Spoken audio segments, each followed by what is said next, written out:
Moi ngorokom dagi.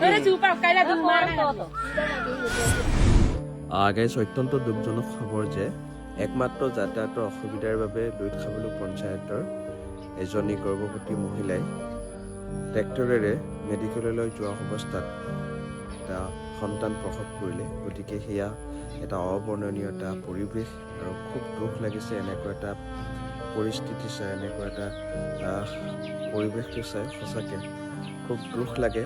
একমাত্ৰ যাতায়াতৰ অসুবিধাৰ বাবে এনেদৰে ঘটনা ঘটিবলৈ পাইছে। গতিকে এয়া খুব এটা আচৰিত এটা দৃশ্য।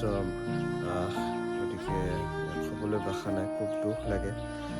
খুব এটা দুখ লগা এটা পৰিৱেশ।